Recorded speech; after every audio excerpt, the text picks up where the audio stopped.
Hello friends, welcome to my new food blog. আজ আমি তোমাদের রাঙালুর পাটিসাপটা করে দেখাচ্ছি।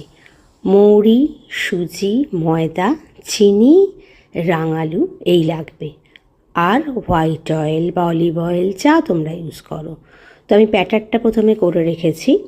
এই ধরো যদি বেশি করে বানাও তাহলে লাগবে তোমার ছোটো বাটির 1 বাটি ময়দা, হাফ বাটি সুজি, একটু অল্প সল্ট, তার মধ্যে একটু চিনির গুঁড়ো, মৌরি দিয়ে ব্যাটারটা বানিয়ে নিলে। এবার ননস্টিকের মধ্যে সাদা তেল দিয়ে ভালো করে মিশিয়ে নিয়ে হাতায় ব্যাটারটা কীরম হবে, খুব ঠিক হবে না, একটু পাতলা।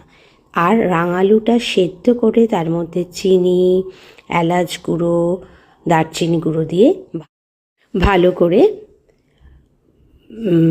পুরটা করে নিয়েছি। পুরটা আলাদা করে কড়াই নাড়ার দরকার নেই, এমনি ভালো করে মিশিয়ে নিলেই হবে। এবার দেখো কি সুন্দর উঠে এসছে। ময়দা সুজির পরিমাণটা ঠিক হলে না দারুণ হয়।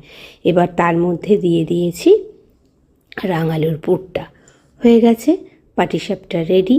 যদিও পৌষ পার্বণ চলে গেছে, কিন্তু আমরা বাঙালি, তো আমাদের পিঠে শীতকালে চলতেই পারে। আর কলকাতার বাইরে ভালোই লাগলো। আর আমার ঠাকুরকে, আমার রাধাকৃষ্ণকে, গুরুদেবকে, মাকে সমর্পণ করলাম।